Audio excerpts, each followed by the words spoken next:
Hello, as you watched us play Follow the Leader, I got to be the leader. Good morning. Good morning and welcome to Spotlight on Georgia's Mental Health and Substance Abuse Crisis. Let's all applaud the fact that we're even here and we're doing this. It is so important. I have this wonderful panel here who I'll introduce, but I just want you to know a little bit about it.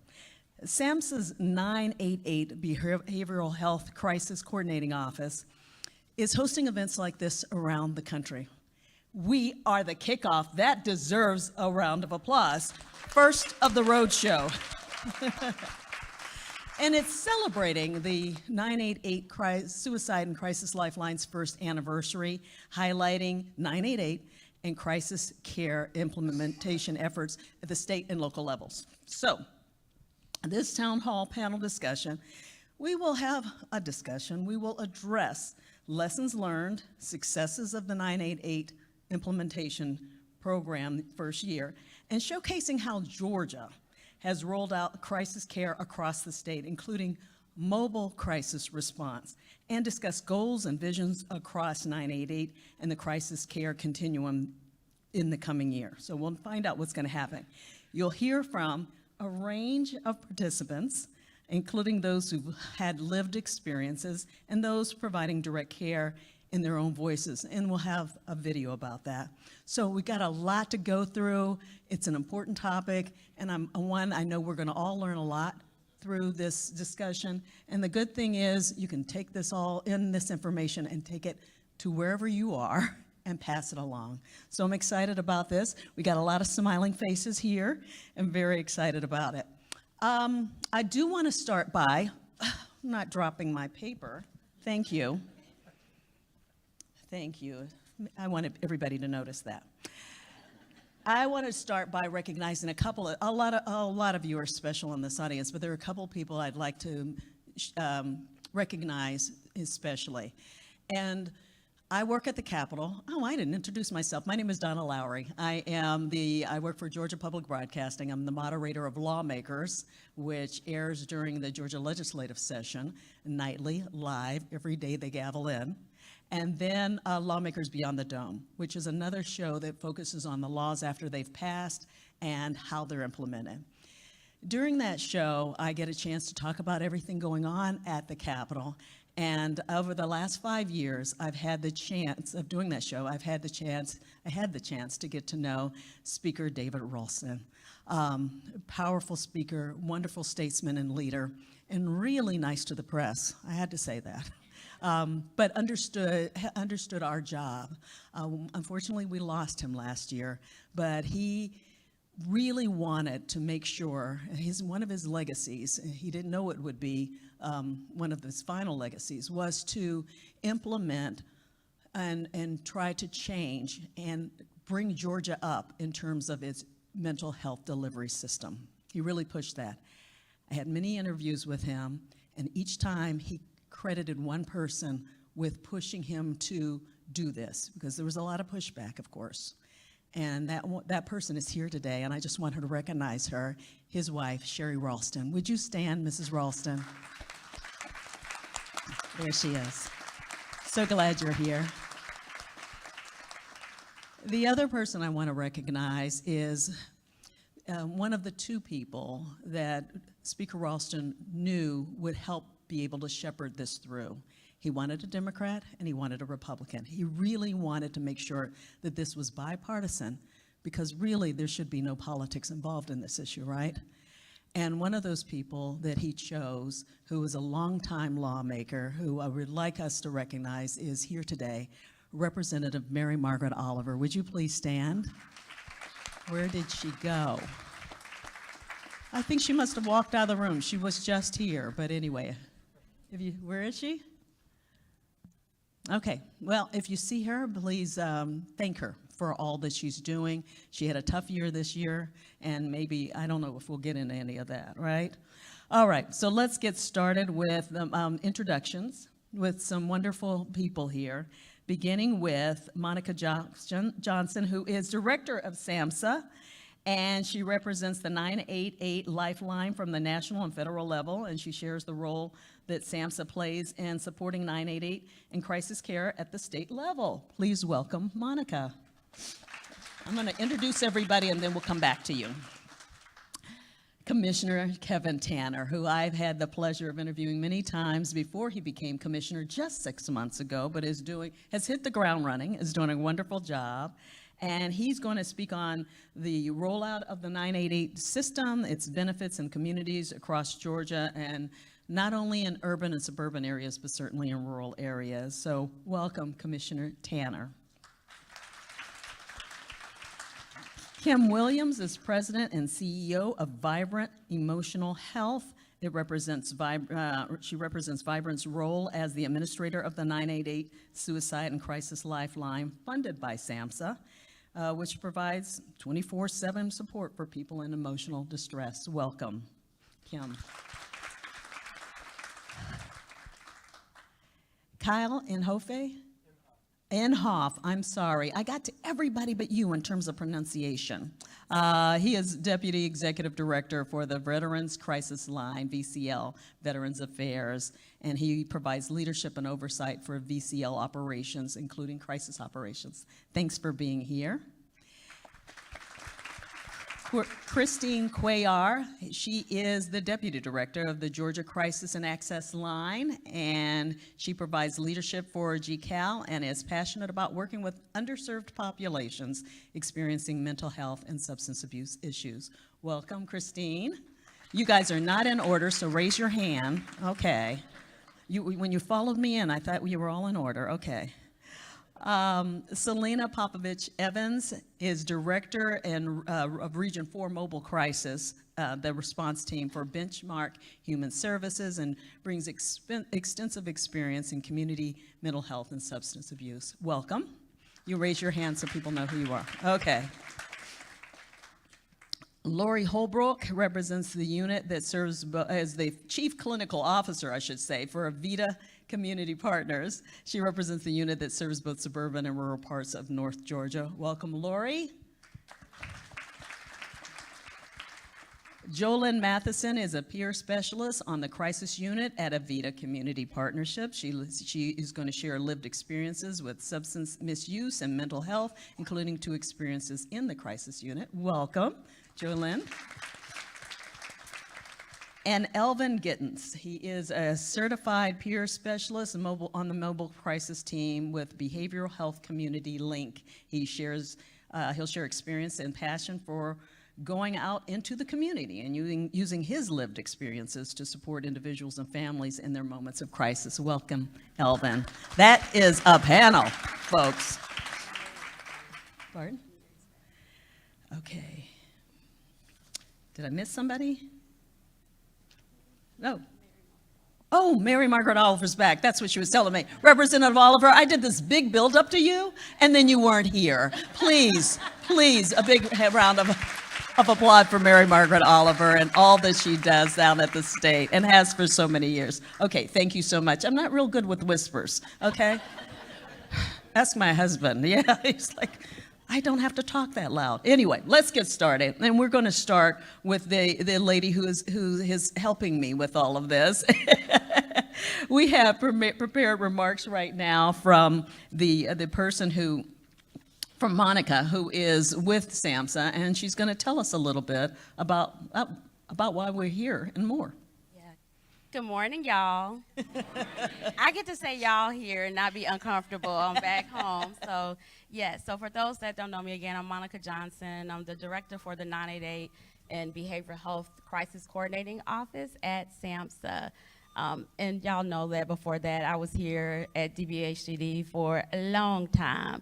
And so I'm so excited to be able to kick off this tour in this state. I want to first acknowledge Commissioner Tanner for continuing to lead the work that has been happening in this state related to behavioral health. Y'all are gonna think I'm biased and that the reason why we are in Atlanta first is because I'm from the A, but that's not why. It is seriously because when you're doing the work So when I think about my time at the department, my time in the community here in this state, I've done this my whole adult life in this state. So it's obviously special to me, right? But when you lift up and you get to see from a bird's eye view, and you get to see the entire country, and you get to know how other state systems are working, and you get to see the different places that states are in as they're trying to think about their behavioral health crisis systems, I know without being biased that this state is a star. And this state is one that should be lifted up as an example, and it already is. So before I tell other people, you should just go ask Georgia, they were like, we already knew that. We already knew to ask Georgia. That's kind of why you're here. So, I mean, I want you all to really sit with that, though, for a moment, because I know how hard you work, no matter what role you're representing today, no matter what position. Everybody works so hard, you don't often get a chance to just lift up and recognize the progress, because we're always thinking about what's next and what do we have to do to fix something or address a crisis. But what you don't get to see is that over the decades since this department was born, there has been phenomenal work that puts this state in an advanced stage in terms of this building this critical work. So it is my absolute honor, my pleasure, and with so much pride that we start off this tour, which is to celebrate the 1-year anniversary of 988, which was coming pretty fast on July 16th. And so knowing that even in a state like this state where it is just held up in such high regards in terms of the work, even in this state, I know, because I know the people, you're still like, but we gotta do more, and there's more we gotta fix, and we gotta do this. And you will do that, and you'll continue to be the example to help lead this country in terms of figuring out how do you do this very complicated work. I'll end my remarks with, while we're obviously talking about the crisis system and the importance and the just transformational moment we are in as it relates to 988, the one thing that is happening that is a phenomenal thing, and I don't think it gets lifted up enough, is that I think this is the first time that I can recall in at least 26 years of my career that every single state and U.S. territory is talking about their behavioral health crisis system, which then leads to talking about access, talking about equity, talking about all the things that are needed to create a full continuum of care. We will get this right. We will. It's going to continue to take the hard, dedicated work of very smart, diverse people that will come together and lift this work up and say, we'll no longer just be okay with accepting mediocre at its best. Behavioral health systems, often we look at behavioral health so much differently than we do physical. We're going to lift that up, and it's going to be equal, it's going to be the same, it's going to have the same parity. We're going to continue to push this system so that when you, your neighbor, your family member, your child, your friend, your spouse, your partner is in need of supports for a mental health crisis, substance use crisis, or is struggling with thoughts of suicide, that our system responds quickly, effectively to get the outcomes that people deserve. So thank you all for allowing us to showcase Georgia as being the #1 place and why we started with you all. Thank you so much. Yeah, thank you. Thank you, Director Johnson, for getting us started. Now I know prepared remarks you also have Commissioner Kevin Tanner, who is the Commissioner of the Department of Behavioral Health and Developmental Disabilities. Let's hear from you, sir. Thank you so much, Donna.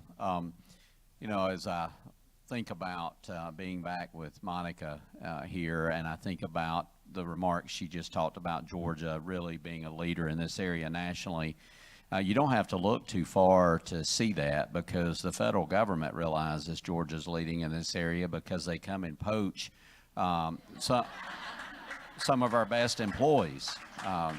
So thanks a lot, SAMHSA. I will say this, we're glad to have Monica where she is, but I encourage SAMHSA to keep their hands off of the rest of the DBHDD employees. But we are honored to have Monica with us today, the director, and we appreciate her leadership, both the foundation that she helped lay here in Georgia, but also the foundation she's going to be able to lead nationally in this area. And it also helps to have someone living here who has got the ear of leaders in Washington and across the country continue to lift up the great work that's happening in Georgia. Also, as I look around the room today, and I see just so many rock stars, people who work for DBHDD, people who work for our providers, and really people who have been in the trenches in this work for a long time. Because, you know, one of the things Monica talked about was Georgia didn't start this work July 16th of 2022. If we had, we wouldn't be here today talking about Georgia being in a leadership role in this area. You know, one of the things I do outside of being and have done outside of being in government service is being a developer, being a builder. And I will tell you, when you get ready to build a house or you get ready to build a commercial building, you don't just start digging and you don't start nailing wood together. The first thing you have to do is you have to design it. You have to create a blueprint. You have to create a plan of what that's going to look like. Georgia has done an outstanding job over the last couple of decades of creating a blueprint. Now we're able to execute and we're able to build the house that so many in this room are responsible for helping design. And we're going to make it happen. Since the 988 was stood up July 16th, we've saw approximately a 12% increase in call volume into our crisis line. Georgia has been fortunate to have a crisis line for 17 years. We had a 1-800 number, went to GCAL. 988 obviously is much easier to remember, so we're seeing increased call volume.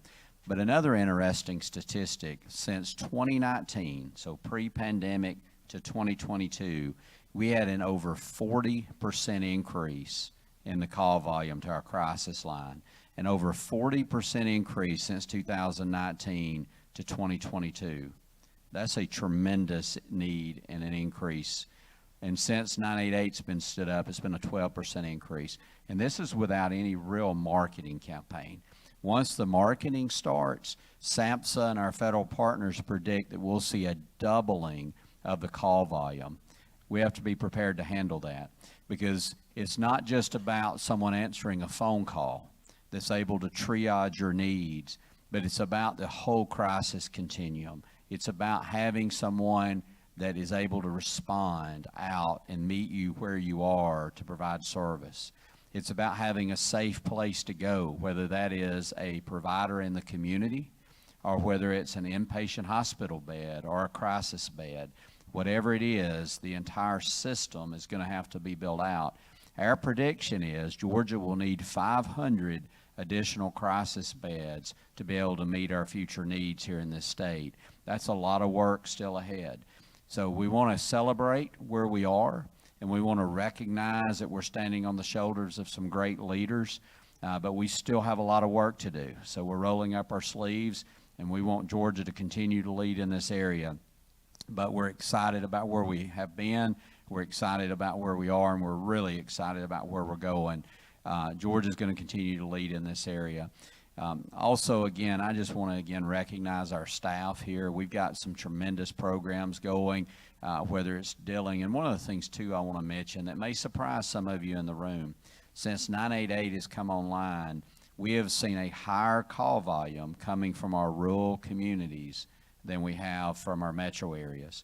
We have seen an increase in the number of suicides here in Georgia coming from rural Georgia, when we've actually saw a decrease in some of our metro areas in suicides. So we know the challenge in rural Georgia and across really America, rural America, is a lack of access. Many parts of our state are having to drive well over an hour to access care and services. We also know that stigma is much higher in rural parts of our state. So those are all challenges that we're trying to address as we continue to look at the host system. And Monica likes to talk about, and I completely agree with her, it's not just about one piece. It's about intervention, early interaction. It's about following up. It's about folks like Logie here in the room who are leading our forensic peer effort within our prison system. The entire system is going to have to work together for us to be successful. So, Donna, thank you for being here. Monica, thank you for your leadership, that I get the opportunity to stand on some shoulders of some great folks that have gone before me. And thank you for holding up Georgia as a great example. Our employees at DBHDD and our providers, thank you for all you do. Thank you, Commissioner. So Director Johnson, I'm going to go back to you. You have a unique perspective on this because you were here when everything rolled out in Georgia last year before you were poached to work at the national level. So I want your perspective on what that transition was like for Georgia and what were the key accomplishments you worked on that were able, you were able to see actually happen. Yeah, so I would be remiss not to just call out some specific names. So there are some key leaders here that work tirelessly behind the scenes, day in and day out to get this ready. Debbie, before she was poached for somebody, so Debbie's there. Wendy, Dawn, Anna, we're working day and night over and over trying to prepare for this. And then, of course, all of our partners at BHL, GCAL partners, to make sure that we can have somebody available to answer the phone. And that hard work paid off. And so, like many states, and across the country, what we're seeing is that our initial goal is, if you dial 988, can somebody answer the phone? And we've seen that Georgia, as well as across the state, that is happening. And so we'll be quickly thinking about, I was just here, right? Like you said, just last summer, last fall, and into the early winter. And I was thinking about this then, and I don't think anything's changed. And I think this is true for the country and the territories, is people are quickly moving then. So then what? What happens after that? And so what does mobile crisis look like? What if I ended up calling 911? Because people are still going to call 911 for instances, because there are still going to be appropriate times for that to happen. And so that interface between law enforcement and 988 is going to be very critical. And so how do we work together? This state has great examples of what we call co-responder models. You're starting to see a lot of that being developed across the country, where law enforcement are working very closely with behavioral health professionals to be able to jointly address these needs. At the end of the day, I think all parties want, when somebody's experienced a behavioral health crisis, that the appropriate intervention is provided. And so I think we have a lot of work to do there. And then, of course, a safe place to go. And so what does that look like? Here in Georgia, it may look like a behavioral health crisis center, which has some emergency walk-in capacity, assessment ability, and crisis stabilization beds. But there's also peer respite opportunities. There are other things that can be infused in the system. And so I think, again, taking those learnings and looking at helping guide other states as they're thinking about that whole continuum. You cannot build a crisis system on a broken foundation. So those other parts of the system, your general, I just need to see a doctor, I just need to see a therapist, like the fundamentals, how do you access that? Do I call and I still have to wait a month to get an appointment? Like, these are the things that are foundational. And so building a system only around crisis will have cracks. And so I think that's the work that we have to do as a country, and the work that you all are going to continue, I believe, to do here. We had people submit questions from the audience ahead of time, and I want to give this one to you right now. This is from Sue S. She said, since the transition to the 3-digit number, is the growth of 988 at the level that was expected? So Commissioner Tanner alluded to this earlier, and I'll say a little bit more about that. So we have not done mass marketing. And so when I say mass marketing, you're thinking about commercials, right, that you see on TV all the time, or a national ad campaign where there's media everywhere. There's all types of, you can't go anywhere without seeing something about that topic. We have not done that. We weren't initially funded to do that. And so this is going to be like, when people ask me, what do I see on the horizon, kind of what's next? It is getting the word out in a more marketed way, in a more focused way, to be able to get to the priority populations and the people that we know that we probably aren't necessarily reaching right now. This cannot be a program based on word of mouth. And so we have to make the investments and able to do that. States will have to do that. We'll have to do that at the federal level. And we want to be good partners with the states and work together to make sure that we can use collective resources to be able to lift up that this is available. Okay, thank you very much. Kim Williams, you are here today representing the National Administrator for Lifeline, Vibrant. And can you talk to us about some of the challenges we've been able to work through and overcome in the last year? Good morning, everybody. It's a pleasure to be here. First, I just want to say thank you to federal partners, state partners, local partners, the crisis centers, providers, persons with lived experience, family members. We are just so grateful for your collaboration and commitment and partnership to the 988 Lifeline service, and we're honored to work with all of you. So the biggest challenge that we had to overcome was ensuring that we could respond to an increasing volume of contacts and to be able to respond to people in a shorter period of time. The average speed of answer this past April 2023 was 37 seconds. A year ago, it was just under 3 minutes. That is a significant improvement. And then if we look at a comparison of the number of contacts from April 2022 to April 2023, we had 160,000 more contacts, and we were able to reach people more quickly. Our call answer rates improved by 50%, our chat answer rates improved by 90%, and our text answer rates improved by over 1,000%.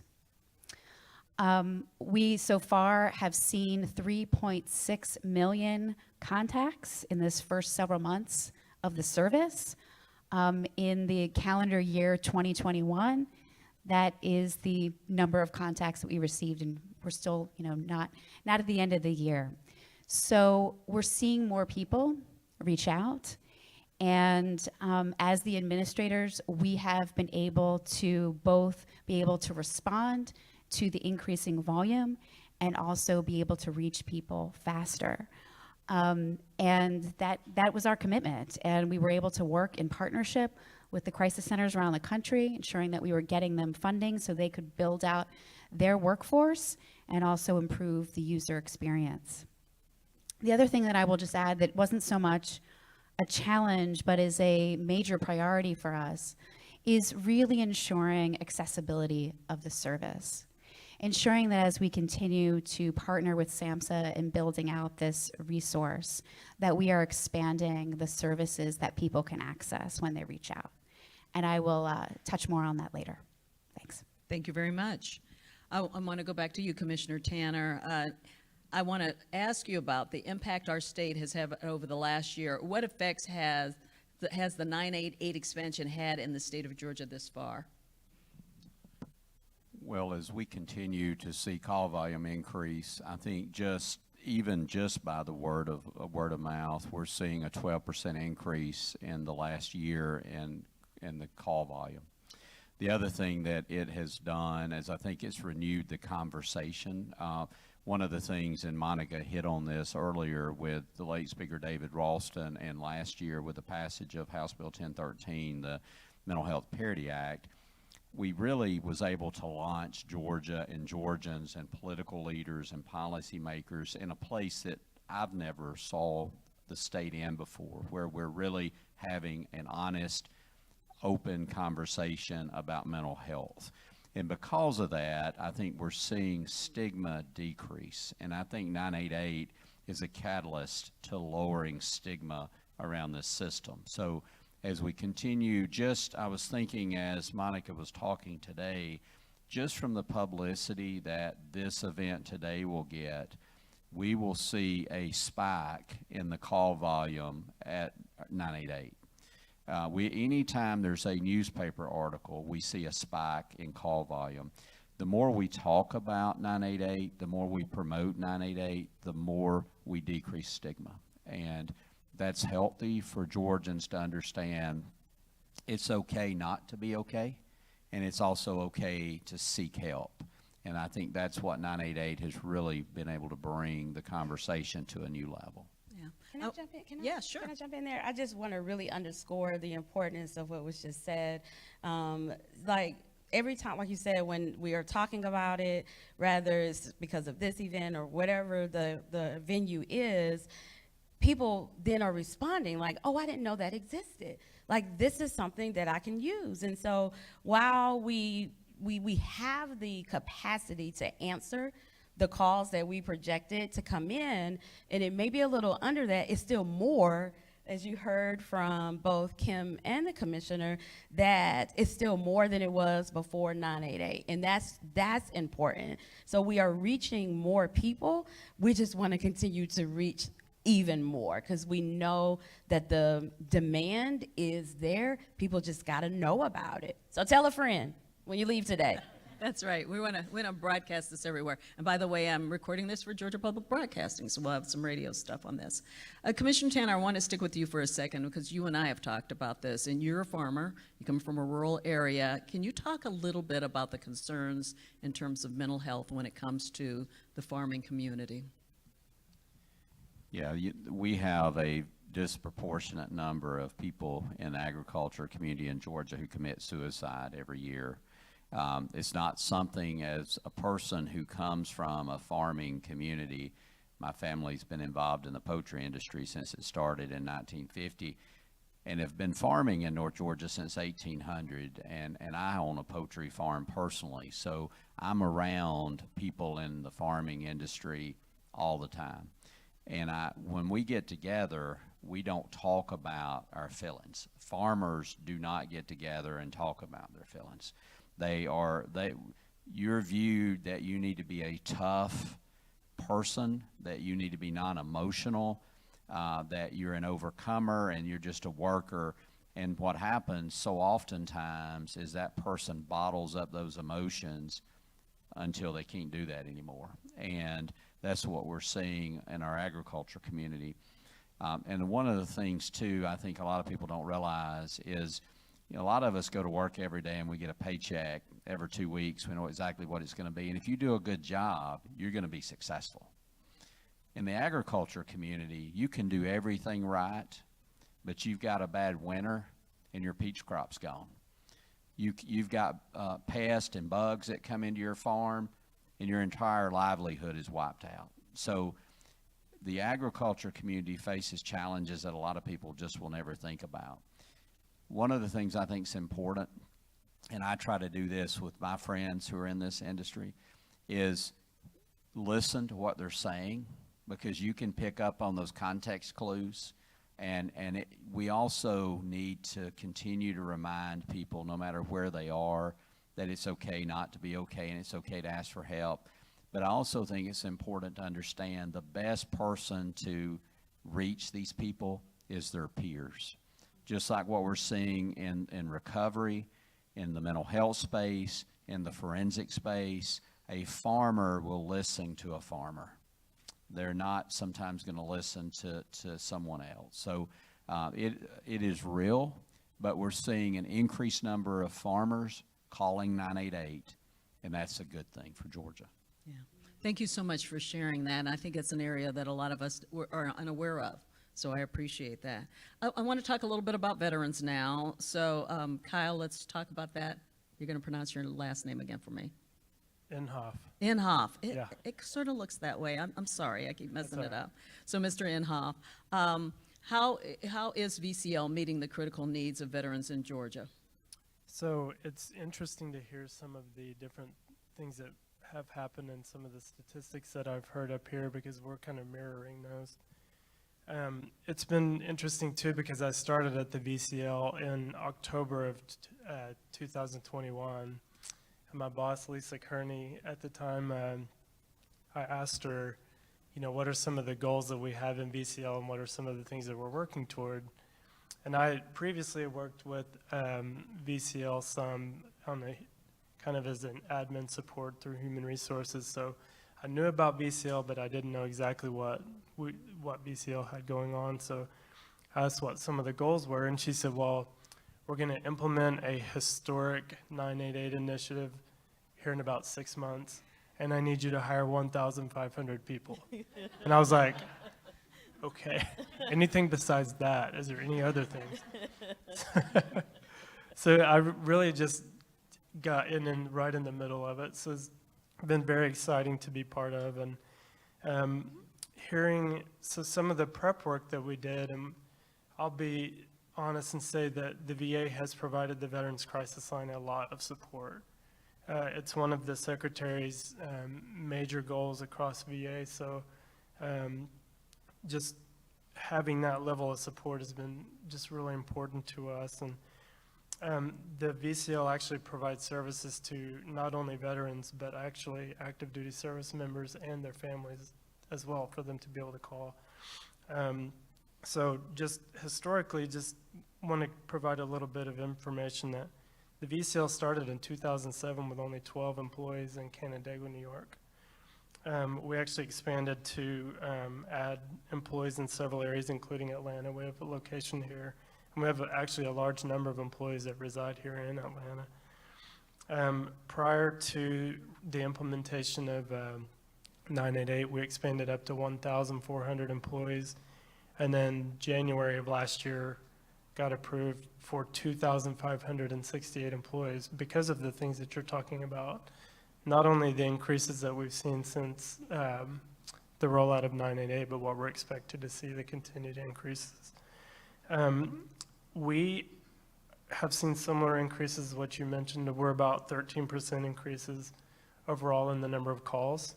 What's been really interesting is, because we have chat and text as well, our chat is about 10%, but our text volume since the implementation of 988 has gone up by over 40%.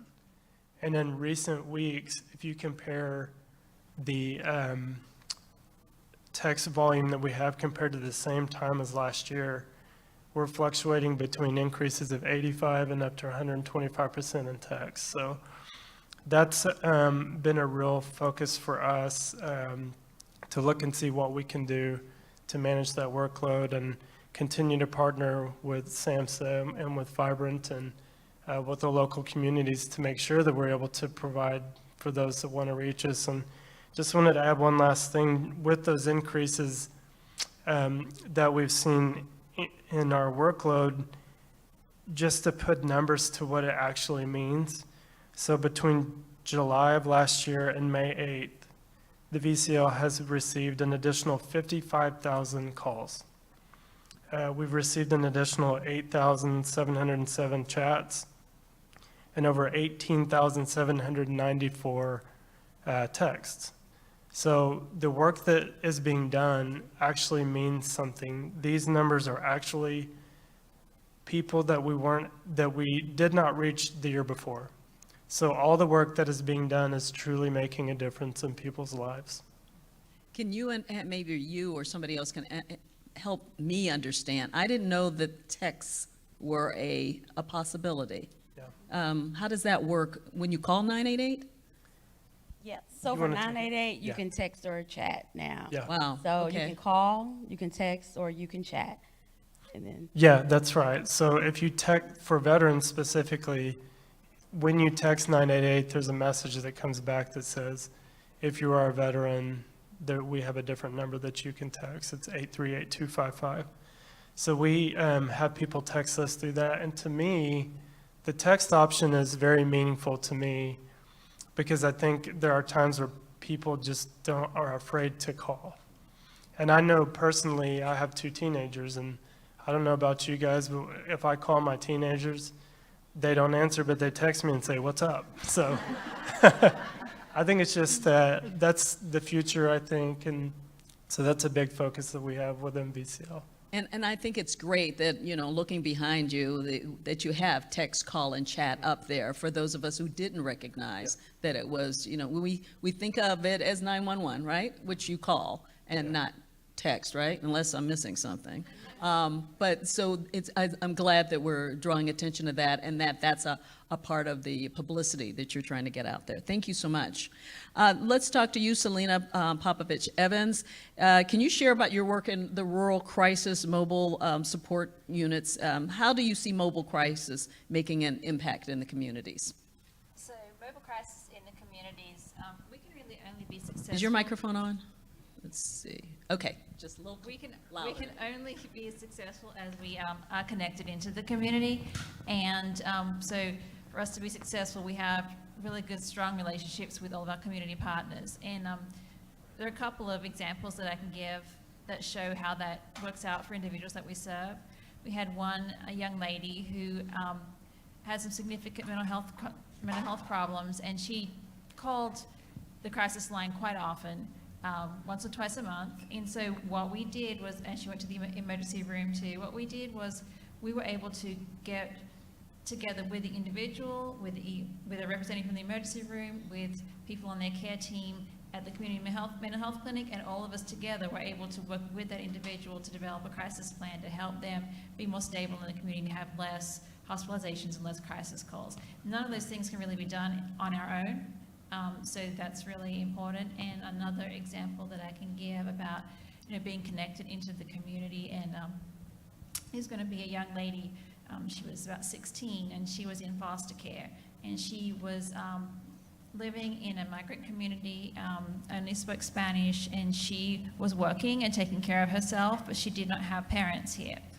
And so DFACS had taken her into care and placed her in a foster home. However, the foster home she ended up in was a home that did not speak Spanish at all, and she was put in a different county in a school that didn't have those kinds of services, and so in terms of language and such. And so she became very isolated, and she became very depressed. And when one of my peers went out to see her, who happened to be fluent in Spanish and understood that community, she just lit up. She was so happy. She was so excited to just to have somebody who could communicate with her. And so from that, we were able to advocate with school and with DFACS on her behalf to get her into some services and get her maybe a better placement where she could feel like she was a part of community and not cut off from everybody who supported her. Yeah. Thank you very much, and I'm glad you brought up the need to have people who can relate to people in various communities. So we've heard from rural, so Mr. Gittens, we're going to hear the urban side of the mobile crisis a little bit here. Absolutely. Can you all hear me? Thank you. Good morning, everyone. It is truly, truly a great opportunity to be here speaking this morning for something as important as the 988 rollout well, it's a 988 rollout for the country, but I'm in Region 3. I'm a certified peer specialist in Region 3. So my experience. What does that cover? I'm sorry? Region 3. Region 3 covers pretty much all of Metro Atlanta. So that's everywhere from Riverdale to Alpharetta, from Decula to Decatur to Covington, all these areas. It's interesting, when I was putting together notes for today, and I was using an app speaking to text, and I said Decula, and the app heard tequila, which it's okay. It's Friday. It's absolutely fine, because being on the mobile crisis response team, we do respond to substance use calls as well. So a lot of times we're able to go out and help these individuals and these family members that are in a place of crisis, but that crisis is coming from substance abuse. So we're able to link them with services, inpatient, outpatient services. A lot of the time we do utilize the SAMHSA helpline. That SAMHSA helpline is important with providing them the proper resources, inpatient, just resources in the area. So it could be something as simple as an AA meeting, and we're able to use that for them. We're able to provide that for them. So I mentioned earlier my experience working mobile crisis and how much we see how 988 has changed the environment.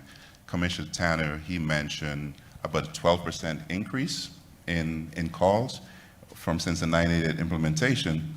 And I can say, I have a few of my teammates here today also with mobile crisis, but we can definitely tell you that we see a great increase in the demand and the need for crisis services in the urban area. So we respond to schools, we respond to defects settings, we respond to group homes, and the great thing about 988, with the agencies, so much like defects and the schools, we see it where they're the ones that's going through and using 988 to get the services for the individuals. We also see it with law enforcement. Law enforcement will reach out to us, and they've utilized that 988 number also, which I think is really great because with law enforcement reaching out, it's taken away the criminal aspect from mental health, and now they're putting it back to where these individuals can really get the support and the care that they need instead of going through a court system, trying to find services for them. There's a saying that we have in the mobile crisis world. It says, crisis has no schedule. And, crisis has no schedule, but it also has no boundaries, right? It doesn't recognize age, it doesn't recognize ethnic group, race, any of those things. So we may respond to a school, and we're going there to speak to a 6-year-old about suicidal ideations. We may go out to a home, and we're going to speak to a grandmother, a grandfather that's having a rough emotional time, an emotional crisis. So we really see the need. We see the increased demand for the service. I mentioned that a lot of calls are generated by agencies, and when we go out, one thing that we always tell the individuals, the families, if you need to call us out, I know we came out today, that doesn't mean that you can't utilize us again. And just dial that number, dial that 988, and they're relieved because they don't have to go through the 10-digit number. It's just three digits to remember, and they feel more empowered to reach out again, knowing that, hey, it's a quicker number, quicker response, and help is just a phone call away. So increased need, increased demand, but a faster way to get the services that are being offered to them. So yeah, that's my experience with working mobile crisis in Region 3. As a certified peer specialist, I do take to the job, I do take that lived experience, so when we go out, you hear me say individuals a lot today. That's how I see these people. I see them as individuals. I don't see them as a diagnosis. They're not a label. They're just individuals. So that's what I bring to them, being able to offer them that support from a place of understanding. Thank you. Thank you. You all are doing such great work. Let's go to you, Christine Cuellar. A little bit, I'd like to go over your perspective on what it's been like working in the Georgia community to provide mental health crisis services. Specifically, how is 988 changing the way you're able to provide care in Georgia? Sure, thank you. First, thank you for having me here today. I feel very blessed to be part of this panel. And hearing the perspectives of the people up on the stage is wonderful because being part of the Georgia Crisis and Access Line, we touch a little bit of all of you.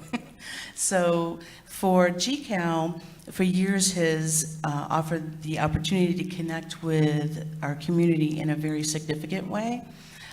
Being able to talk with individuals who have very limited access or no access to behavioral health resources, or connecting with that individual in the community who's experiencing a crisis at that moment, and then having the ability to get them some services immediately is such a rewarding place to be able to work from. Since 988 has rolled out, I would say it has given us such an opportunity for growth, providing us with a much larger platform that's easily recognized and utilized, and allowing us to reach a much larger percentage of the Georgia community.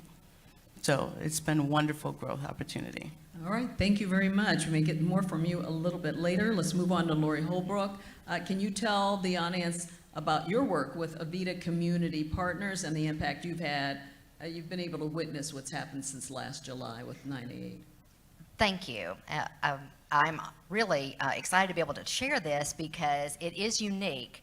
Coming from a behavioral health crisis center, as the director of that unit, I have a front row seat into seeing the connections that people that are experiencing behavioral health, mental health, substance abuse crisis be able to be connected to the level of care that they need when they need it. So, and I've been in this field for about 20 years, so I've seen that change, how it's morphed, how it's become what it is, so that when individuals make that phone call, I think what we find, or I have found in the field, is that people tend to wait a long time before they reach out. They struggle, which is human nature. They're working through it on their own. They want to try to not burden other people due to either the stigma. There could be many reasons why they don't reach out. The fear of the unknown, the fear of a previous experience that they may have had when they reached out. But now what we find is that when they call 988, they're actually able to speak to someone so quickly that I think of it like the person's recovery journey begins with that phone call. And when they make that phone call and there's someone on the other end that, no judgment zone, to accept that phone call and then to connect them with whatever that may be. It may be with an outpatient center. It may be working with DFACS or the school. It may be needing a crisis stabilization unit. There's now part of the continuum covers so many options for individuals, whether that's peer support or working with a clinician, seeing a psychiatrist. There's just so many options that were not really available before. But the other thing that I think is very helpful to individuals that are struggling and they're experiencing that in that moment is that we want to divert them from being stuck in a system. They may need to go to a local emergency room, but they may not. And if they don't need that, we want to be able to remove any barriers that gets them to the final place that, is going to help them wherever and whatever that may look like, the right place at the right time. And I think that one of the benefits of going almost last is that a lot of people have said so many wonderful things, and I really want to underscore as well, what you have heard is this golden thread of partnership. And I just can't say it enough because none of us, or even us as entities and organizations, could do this without the relationship that we have, the relationship that we as a behavioral health provider have with our local emergency rooms, with the school systems, with DFACS, with GCAL. Keeping those connections also helps the individual. We're able to wrap around services, wrap ourselves around that individual so that they realize that not only they are not alone, but we're not, more eyes on the situation is only going to help everybody.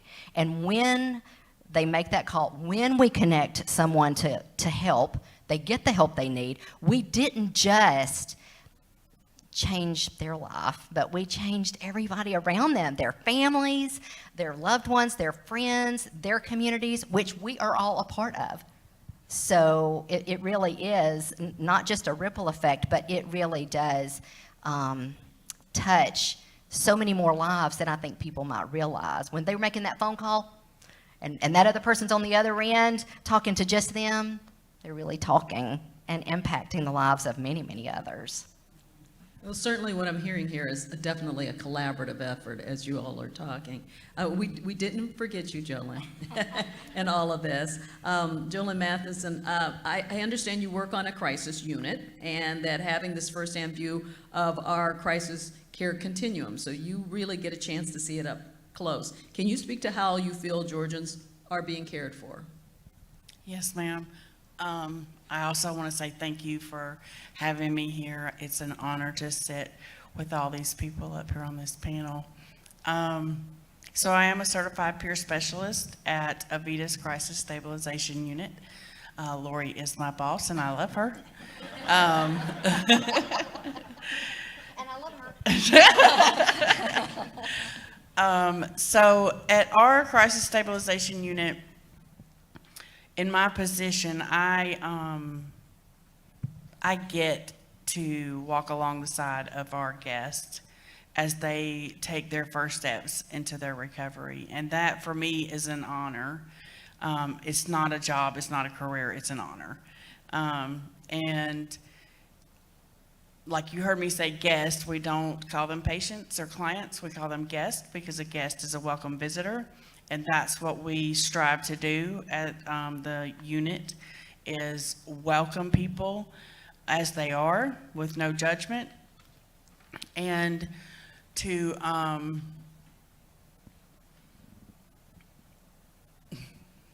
well, just to welcome them with no judgment. That's a big thing for me, because I've lived that and I've had the judgment.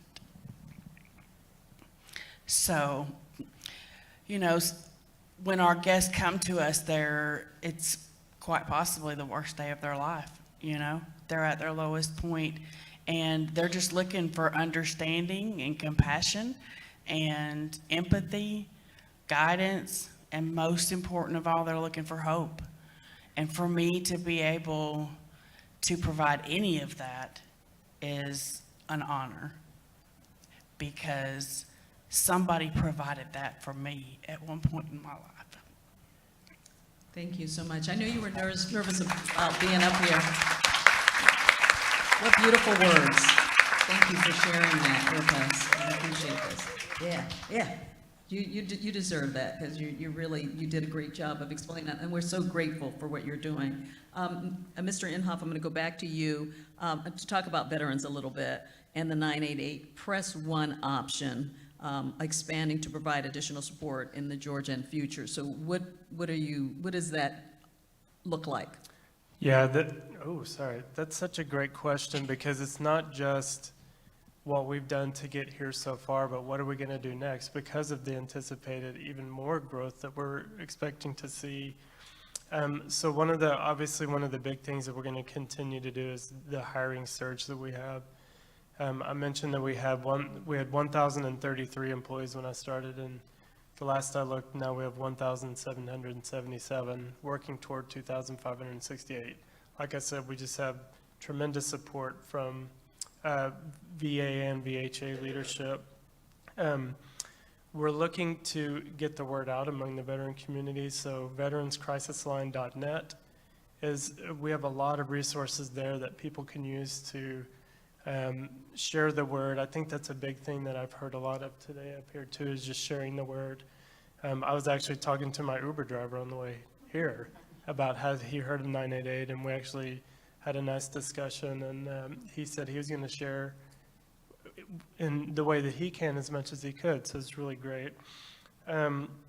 Another thing that's been really interesting in working with SAMHSA is for Spanish-speaking veterans, so the first option is for veterans, the second option is for Spanish speakers, but we have Spanish-speaking veterans, which wasn't really something that we anticipated being something that we really needed to consider, because what we've learned is that people in crisis revert back to their native language. So we're working very closely with SAMHSA and with Puerto Rico in particular to see how we can do a really nice handoff from SAMHSA when we have Spanish-speaking veterans, so that we can get them in our system. And there's so much other support that VA has after the call with the suicide prevention coordinators and get them in care after we get them through a situation on a call or text or chat.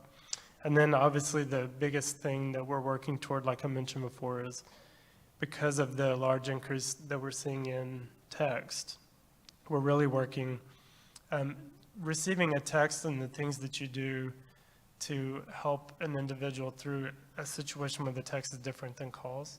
So we're really doing a lot of training to make sure we're staying ahead of the demand to make sure that we have plenty of people available to answer texts as they come in. So all those things together and everything that I've heard up here is just really a continuation of just hearing more preparation, getting more people ready so that we can outreach as many people as we possibly can. Yes, absolutely. So this partnership is just really critical. Our administration prioritizes veterans, and so the collaboration that we have on a federal level is meant to translate to a state level. And so we want a role model what that collaboration should look like. And this is one of our key ones. And so I do want to just pick up where, because you led with the press 1 for veterans if you call 988, press 2 for Spanish speaking, and 3 for LGBTQ youth. And so we want to make sure that those 3 priority populations do have access. We've seen in those communities higher incidence of suicides and the need for support. And so those are our priority populations, and just wanted to finish the 1, 2, 3. Thank you so much for that.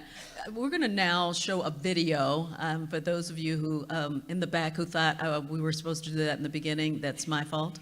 I apologize. We're going to play that video now, and then we'll start kind of wrapping up and kind of looking ahead. So let's see that video. We all kind of have some lived experience, right, with behavioral health in some capacity. We have a system where this was my family member, I want them to be able to go here and get the help that they need. So Georgia's crisis system is able to help set the stage for the national level because we have been building Georgia's crisis system for 15 to 20 years. Our crisis system was the first that met people where they were physically at. And not just physically where they're at, but culturally where they're at. I can pick up the phone and call 988, and I can access someone who is trained and dedicated to serving me and folks who are in need. That becomes the easy button. If you call 911, the fire department may show up, or the ambulance may show up, or law enforcement may show up, not necessarily trained to handle mental health emergencies. 988 is the answer. Our system is multifaceted. We have a 24/7 call center, and people that call into that call center have an opportunity to talk to someone who can quickly assess their needs. Sometimes the person requires a mobile crisis team. They respond in regular automobiles, in their car, they're in plain clothes. When a person's experiencing a crisis, they really need privacy. We want them to be able to access help as soon as possible. We want to divert them from any unnecessary engagements with law enforcement or from spending hours in an emergency room waiting for a crisis bed. At Avita's Behavioral Health Crisis Center, individuals receiving service here are referred to as guests. We want people to feel welcomed here, and we want them to feel as if their needs are met and they are started on their path to recovery. My recovery to me is freedom. You know, it's freedom from the stigma of my diagnoses. It's freedom from my addictions. And that is what allows me to sit with the people that we serve and be exactly what they need, because I know that's what I needed when I was in my crisis.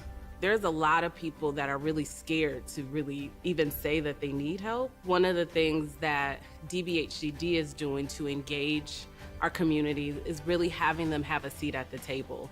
And for me, as a person of color, like that is such an important piece for me. I sit here feeling super, super proud. You know, proud of the system that we have, proud of the providers that we have. So the more we have these conversations, the more we talk, the more we improve the system, the more we promote what we're trying to do, I think it allows people to know it's okay to ask for help, seek the help that you need, because there's brighter days ahead for you.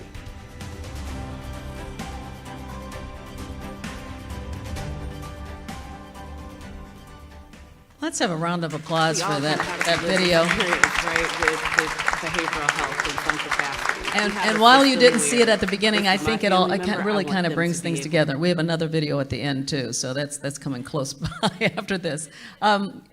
Commissioner Tanner, I want to ask you, as we look overall, as the state goes forward with 988 and the crisis care continuum, to talk a little bit about what that looks like.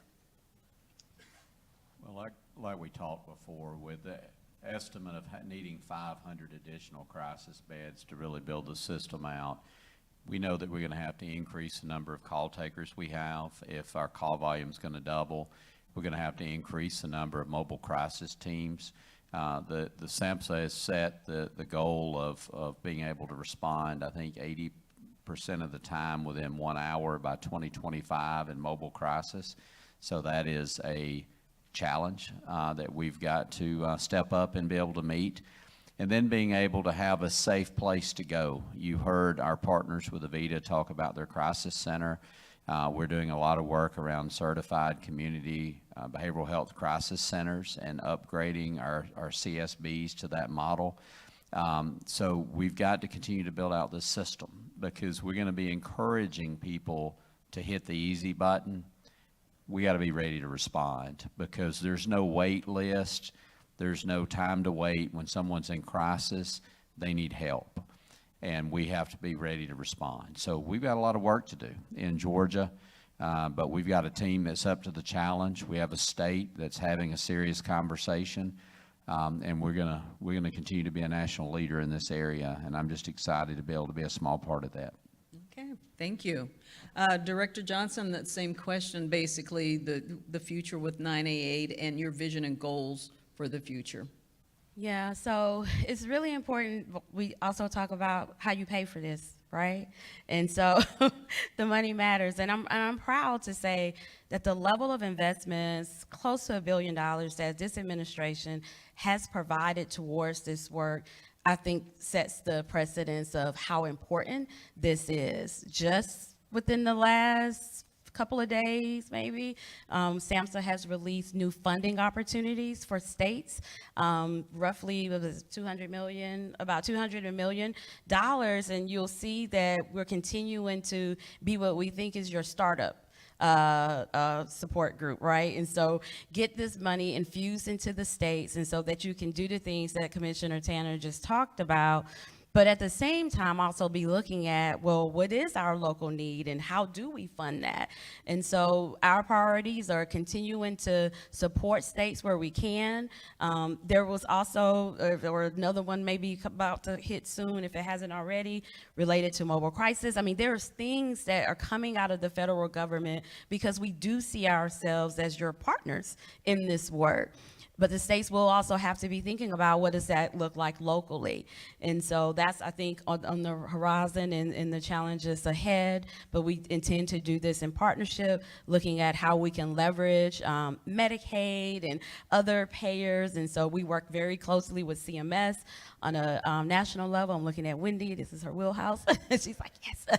So those are the kind of things that we're thinking about, building upon the existing infrastructure and being ready to receive for when people need things beyond the call. So those are our priorities, and making sure that we are targeting and getting the people who we really believe, and we know because the data shows us that we do have communities of color that are experiencing higher rates of suicides, that what we need to be connecting with these communities. You talked about the farming issue. We have rural, remote communities that have so many challenges in just terms of access. So there's just so many things in just the infrastructure of the construct of how people live that we need to be talking about that impacts their social well-being. And so all of these things require actual investments and supports. Okay, thank you so much. I think we have time to get to some of the audience questions, so we'll do that until you guys tell me to wrap it up. Somebody knocks me off the stage or something. Okay, Kim Williams. And Charlene F. asks, are crisis response organizations sufficiently equipped with staff and funds to meet the increase in call volume? So this is an important question given workforce needs. It really varies from state to state. You know, as Monica touched on, you know, there's been unprecedented attention to mental health, unprecedented funding at the federal level. Many states have also started to invest in building out their mental health systems. So there has been not only this increased recognition, but real funding and investment to ensure that we have a broad array of services and a workforce to support that. And states and local crisis centers are taking different approaches based on their needs. You know, one example that I will give is crisis centers really investing, ensuring that they can make their workforce whole. So bringing on a full-time workforce, covering health insurance. This is really important because it ensures that people don't have to work, you know, 2 or 3 jobs to meet their needs. It ensures that there's safety, that there's true investment in them as crisis counselors, and they can, you know, look at this as a long-term career possibility. The other thing that I will say too is, you know, crisis centers have seen funding and investment that they've never seen before, right? And that there has to be sustainability of these resources, not only at the federal level, but, you know, also at the state level, so that crisis centers can predict and do long-term planning around their workforce needs. So states and centers are really working together to create the solutions that are best going to meet their needs. And we've also, you know, just been fortified by working, you know, in partnership. You've heard that a lot. There's been a lot of collaboration between SAMHSA, Vibrant, the states and the local centers in order to work together to co-create solutions to ensure that we are meeting the needs of the people who are reaching out for support. Thank you very much. Commissioner Tanner, and this is from Heather J. Does DBHDD or SAMHSA have plans to partner with all local law enforcement within Georgia to create a mental health task force to ensure that our first responders have the proper training to handle mental health crisis, as well as utilizing mental health professionals, including peer specialists, to help respond to crisis calls? Yeah, I'm proud that DBHDD has been in partnership with local law enforcement for some time now. We stood up through House Bill 1013 several grant opportunities for the co-responder program that you heard a little bit about earlier. Those programs are being very successful, and that's where we embed a master level clinician, a mental health provider in with an officer, so that when we're dispatching and law enforcement's being dispatched to the scene, we're actually dispatching that team out with the officer. It's been very successful. It's been quite a few news stories with some of our partners at our CSB levels in Georgia where you saw some stories that got a lot of attention. Gwinnett is a great example with the Gwinnett Police Department, where they were able to talk people out of hostage situations, off the ledge, literally. So very successful program. The other thing we're doing as a department, and you introduced Ms. Cherie Ralston earlier, she's actually, and I'm proud to say now, working for DBHDD, and she's going to be on our outreach team. We've stood up an outreach team that's going to be going out into the community. I'm going to be next Thursday meeting with 30 sheriffs in Southwest Georgia, where we're engaging sheriffs and becoming our partners in this conversation, working with them. So our outreach team's going to be working closely with sheriffs. We also have pilot programs that we're embedding in our jails, dealing with forensic peers and jail in-reach staff. So we're also training and helping 911 centers understand what 988 is and what 988 isn't. Obviously, 988 is not to replace 911. We don't respond.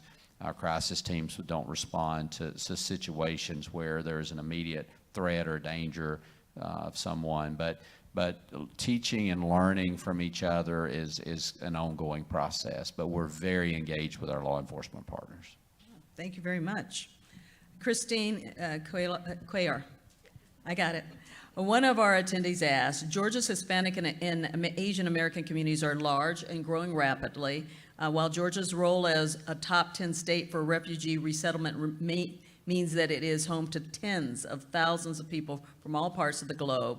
In Gwinnett County, the second largest county in Georgia, 15% of the residents have limited English proficiency. In Clarkston, home to the refugee community, it's 40%. Could you describe how you will help make the 988 lines accessible to all Georgians, including the 1.4 million who speak a language other than English at home? Yeah, absolutely. It's such an important question.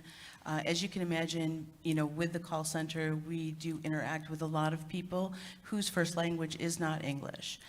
So GCAL has a couple of ways that we assist people in that situation.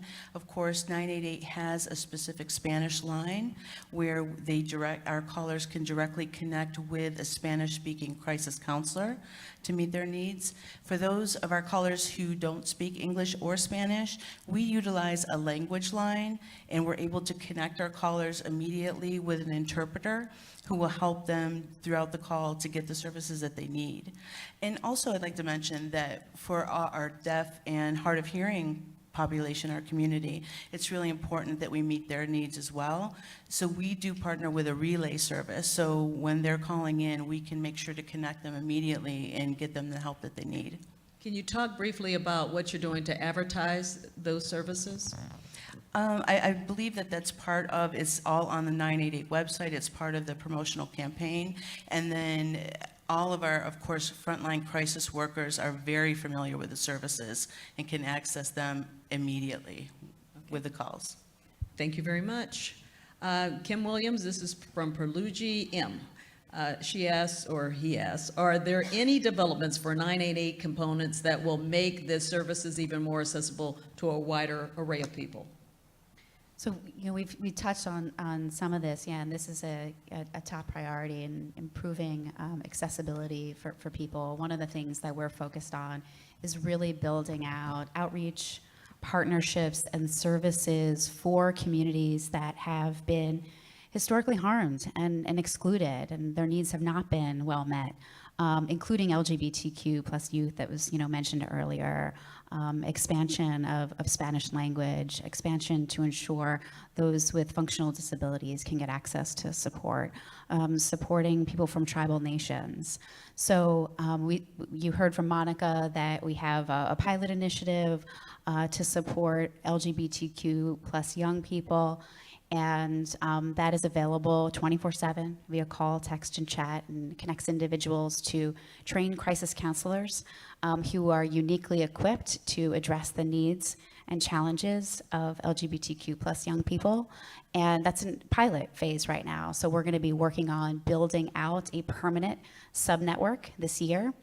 We'll also be expanding access to Spanish language beyond calls to include text and chats. We're also working on the establishment of accessibility to video phone for those who are deaf and hard of hearing.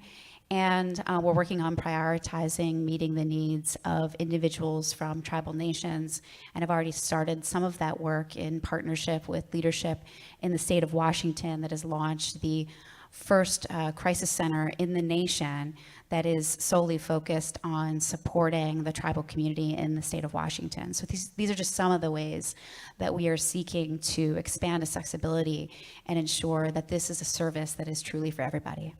Thank you. Commissioner Tanner, this is for you from Vita B, who asks, how can the governor's challenge to prevent suicide get into school districts and train teachers on suicide prevention? Yeah, we continue to partner with SAMHSA, who's putting, putting out a lot of information in that area. Excuse me. We also are working in close partnership with our APEX program in our schools, where we're meeting people where they are.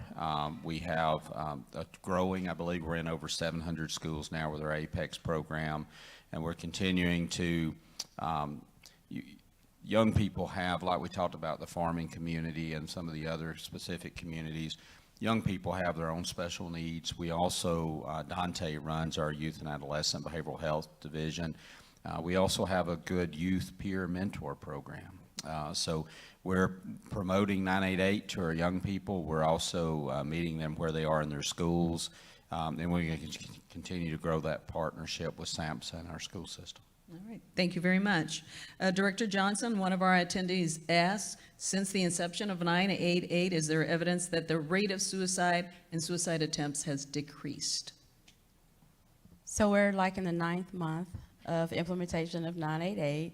And so we don't have evidence of that yet, or even a correlation. So what we know now is that we have an increased outreach. So we've talked about the stats and the data, and more people are outreaching to us.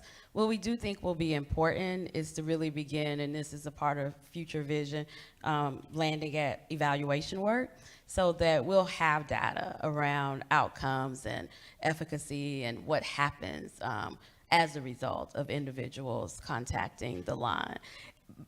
And I want to just reemphasize that the line itself is one thing. So we're talking about a continuum of services and activities, and at different points in which interventions and treatment can happen.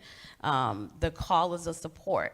And so I just want to talk through like other levels to get your treatment. So there's going to be, it's not quite as that, black and white as that sounds. And so, but evaluation so that we understand what is this doing to our system is a very high priority, so that we know what we need to address, what we need to fix, and so forth, and what we need to do more of. All right, thank you very much.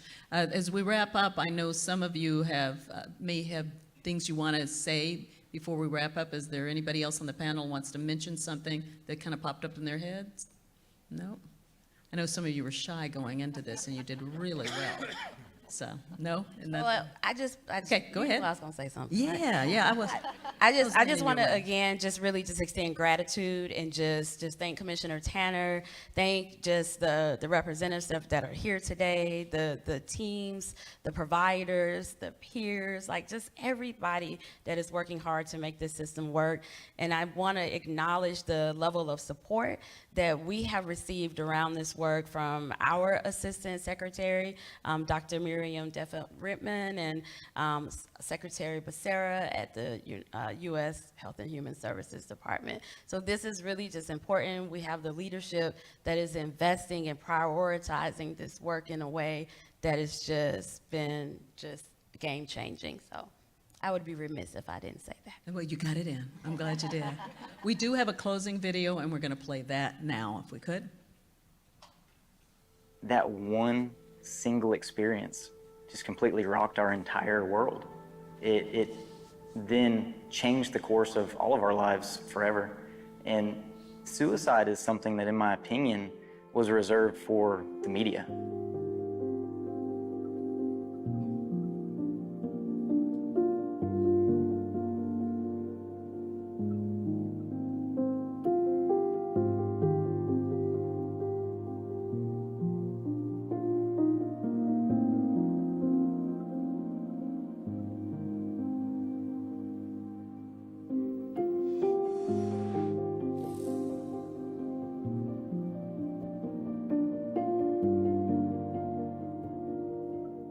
So many words come to mind to me when I think about what it means to be a farmer, and it does carry a sense of pride. To me, it's culture and it's heritage, and I've even said before that farming isn't just a job, farming isn't a career, it's an identity.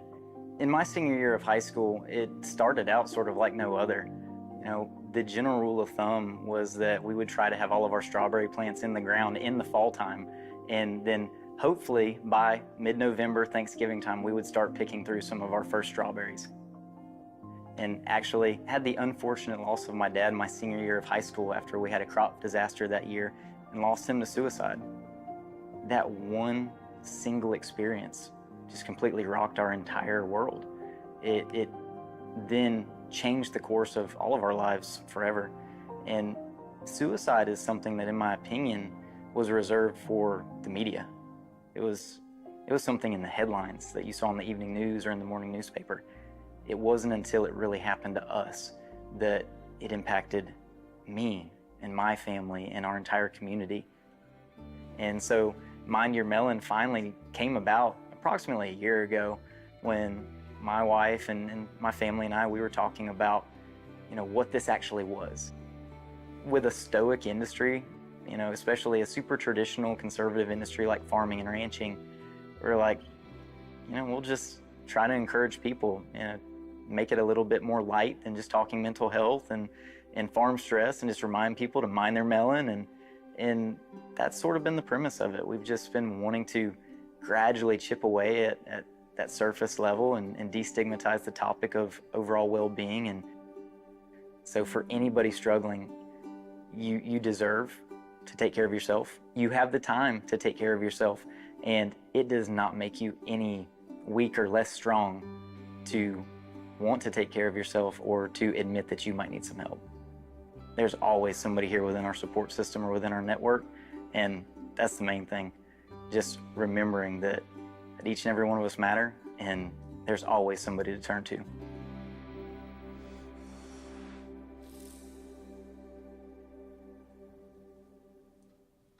Well, give some That applause for one that. single experience just completely Real rocked our nice of, entire world. Marshall Sewell, It and to talk then about those changed the things course and of to all of our develop lives Roger Mellon. forever.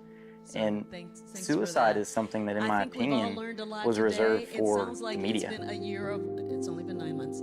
It's almost a year of learning, of growing, and looking forward to what other things you can do. But I personally am just grateful for all of you and the work that you do, and what the future holds for all of us because of what you do. So I want to thank you for that, and thank you all in the audience for being here, for leaving today and spreading the word about 988, and for us So to many see words a come to better mind future to me when I think about what it means to be a this is, farmer, and underway, it does all carry a the sense work of that you're pride. doing. To So me, it's thank you all for culture and it's coming. I think heritage, that wraps and it all up. Thank you. I've even said before that Round of applause farming for this isn't wonderful just a panel. job. Farming isn't a career. It's an identity.